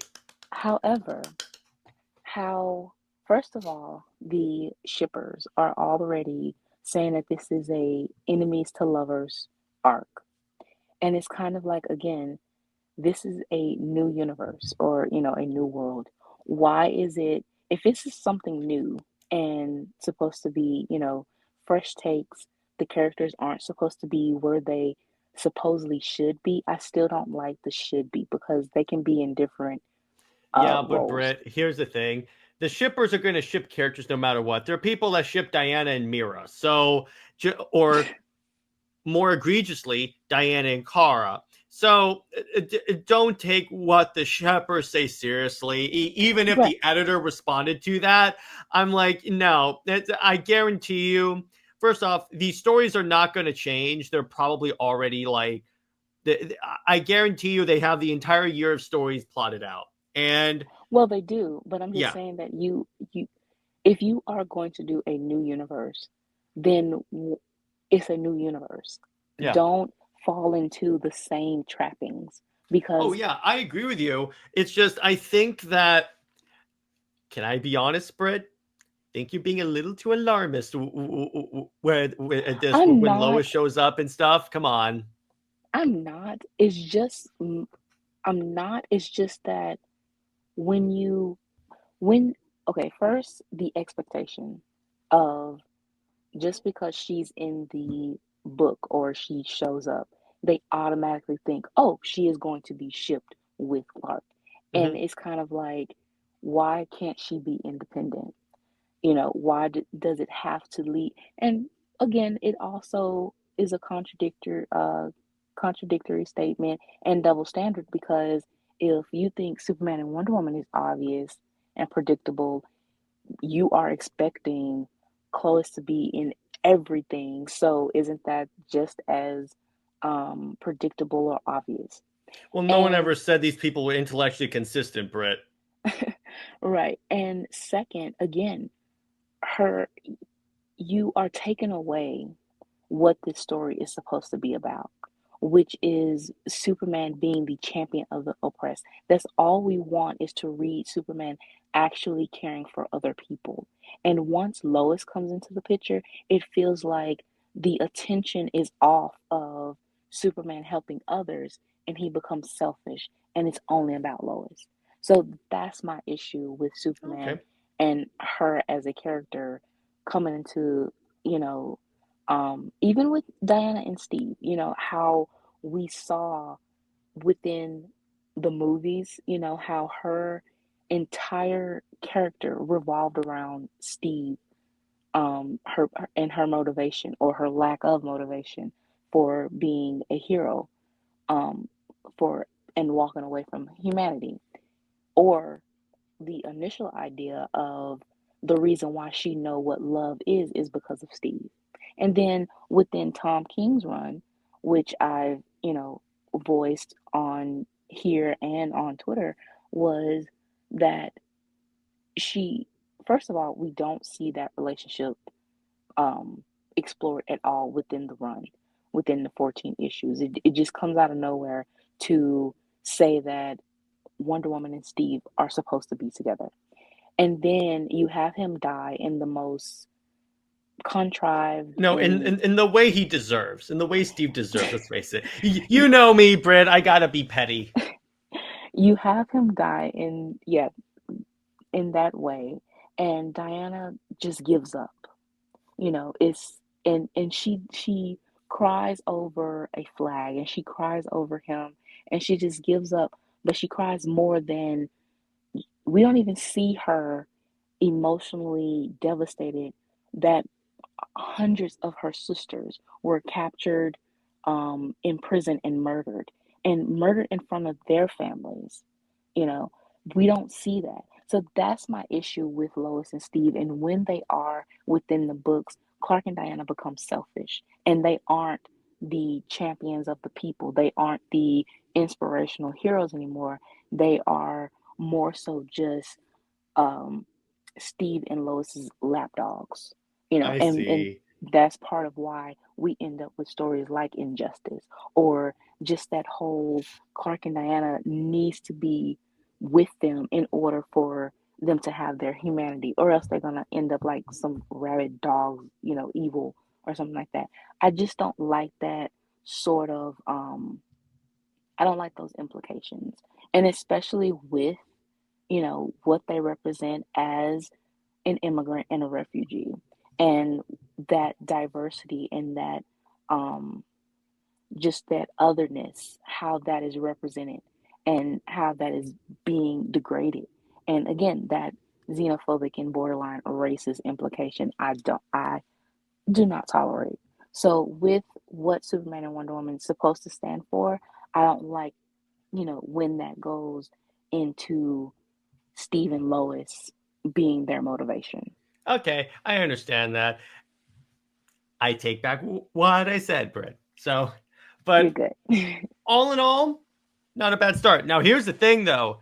The sales reflected because in the October rankings, Absolute Batman and Absolute Wonder Woman were number 1 and 2, respectively, outselling Ultimate Spider-Man, Transformers, any Spider-Man. I was also actually pleasantly surprised to see the DC All-In Special was in the top 10. I mean, it, it should have been in the top 10, being the special of their new initiative. And of But course, honestly, real quick, look at how low comparatively Wonder Woman 14 is. right. With first with the special, Mm-hmm. honestly, 10 is actually low. But The thing, I'm like, at least it's in 10. I'll give it that. yeah, you give it a little bit. Um, then with the other all-in books, yeah, they're basically the same as what they were before the little initiative relaunch type thing. So this is this isn't impressive at all. Superman, even with Super Woman Lois, that's still what, 24 or something like that. Yeah, 24. yeah, But it was the I same was very. as. Yeah, I'm sorry. Go ahead. Oh, I was just gonna say it was the same as September. So it really shows how these books are stagnant. But it They is no nice. less and no It, it, more. it is nice to see some DC books number 1 and 2, Yeah, it's true. particularly a Wonder Woman book in that spot. Right. And now we have to, of course, see um, the drop off. Of course, sometimes the drop off is around 50% or so, but Depends. hopefully it will stay um, up there. What I would Also, do is wait until like 5 issues or so release, then we can like start to see a trend of where it's going. Because if the first 5 issues stay, I mean, yeah, there'll be some drop off, but if it like stays relatively consistent, then and like relatively in this space, then I say the absolute universe has some real legs. right. And also, well, the Superman and Batman books, they have third printings. Now, why Wonder Woman hasn't had a third printing? Like, of course, DC is just being DC even with that. Um, with Mark Waid's World's Finest, that is very much holding on to stay in the top 50. I think it was 47 in for October. But that book is basically going to drop off real fast once Justice League Unlimited launches. And I think even that book is probably going to drop off because it seems like, honestly, team books and, you know, the Batman and Superman team up books, they don't have that same feeling of Batman and Superman being brothers. And it just feels like DC is, of course, capitalizing because you always have to have a world's finest book, but it doesn't feel genuine. It feels like it's just teetering. Um, and with Mark Waid and his rants or whatever, and how he also said that his work is gonna purposely fall off. Yeah, I see that book probably being canceled within the next year I or don't think so. it'll be canceled because that is the important. What'll probably happen is because I fully intend because I guarantee you DC has talked to Mark Waid and told him to cut it off. But I think that what's going to happen is when you get to they'll probably let's give him an arc. Then what we'll learn is that maybe they'll bring in another writer to do Justice League because they can't cancel Justice League because that's like the important book that has the plot for the Absolute Universe. Now, what's going to be interesting to keep an eye on is, let's say Mark Waid has another incident, DC actually fires him. Are they going to actually fire him? Because we'll know he's actually done at DC if they also announce the end of the World's Finest thing he does with Dan Mora. If that ends, then I say he's done. Well, Dan Mora is already off of World's Finest. Oh, They okay. have a new artist, and I would say his art is pretty okay. But you can definitely tell the drop off. Dan Mora, he's being pulled very thin, honestly, and Mm-hmm. the more they have him doing multiple books, it's more or less it seems the same. So it's not um his art is gorgeous, but at the same time it just seems like repetitive.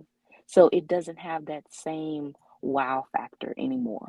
Mm-hmm. So the more you, even when he was still on World's Finest, the books continued to drop off. So I think that because he's being spread thin, and the more his work becomes repetitive within, you know, every other book, then yeah, the interest will fall. Um, and that's the thing. DC is looking for artists that are very talented, but at the same time kind of cheap. And you can definitely tell the quality goes up and down, and with the writing as well. For Exactly. All In, it for All In, for you to say that this is, yeah, a jumping on point for these fresh new takes and all of that, No, it's but not. It's like they say it's new arcs. It's the exact same story in the stupid Tom King book. yeah, and again, or even with the absolute, yeah, you have these characters in new designs, but if you again fall into the same trappings of the same um supporting cast, basically from in the same sense of how they've been, it's kind of like, what's new about that? And that is where you don't have the new fan interest. It's very much temporary, and they are Exactly. right back to where they have been. So that is pretty much what my thoughts are on everything. It's not so much as just being a Debbie Downer on everything. It's just more so looking at it in a logistical way and just being realistic, I and understand from that. and basically from what we see and how the pattern of DC, and again with what Dan Didio pretty much told us is that they don't like to take risk. They are scared of it, Amen to and that. they will revert back to, even if it is a concept like Superman and Wonder Woman that works, that sold, that was successful, they will still find a way to screw it up and have to revert back to what they feel is a comfort and safe. And Amen. again, you're going hamster wheeling everything all over again. Yeah. So I think that's a good place to leave it. And great episode. And of course, DC. Stop killing Superman. So to hype up our next episode, I believe we're doing another couple comparison, right? Yes, we are. Now that it is a toss up between Black Panther and Storm, or Hyperion and Zarda. All right. So I'll get the coin flip app. Okay. Coin flip. And by the way, all of our comparison episodes are going to be live for sure so we can interact. All right, so heads, it's Hyperion and Zarda. Tails, it's Black Panther and Storm. 3, 2, 1. Okay, hang on. Flip. Well, Black Panther and Storm is next week. Wow. Okay. Well, that's going to be fun because a lot of controversy within that Oh, if you want, couple. I can't wait to tell you about another couple Marvel has really screwed up. And honestly, the fan perception too is very similar to Superman and Wonder Woman. You know, you think that fans look at Superman and Wonder Woman in a superficial sense. Yeah, they definitely look at Black Panther and Storm in a superficial sense. All right. So, Britt, before we log off, why don't you tease us with some awesome stories? Okay, so we already have chapter 2. Chapter 3 is almost 50%, I would say, or within that range. She's Slowly but slowly surely. catching up to me in points. Yes, I am very happy about that. Oh, We which, have but one by the way, shot. I had 5 ideas. Of course you did. Of course you did.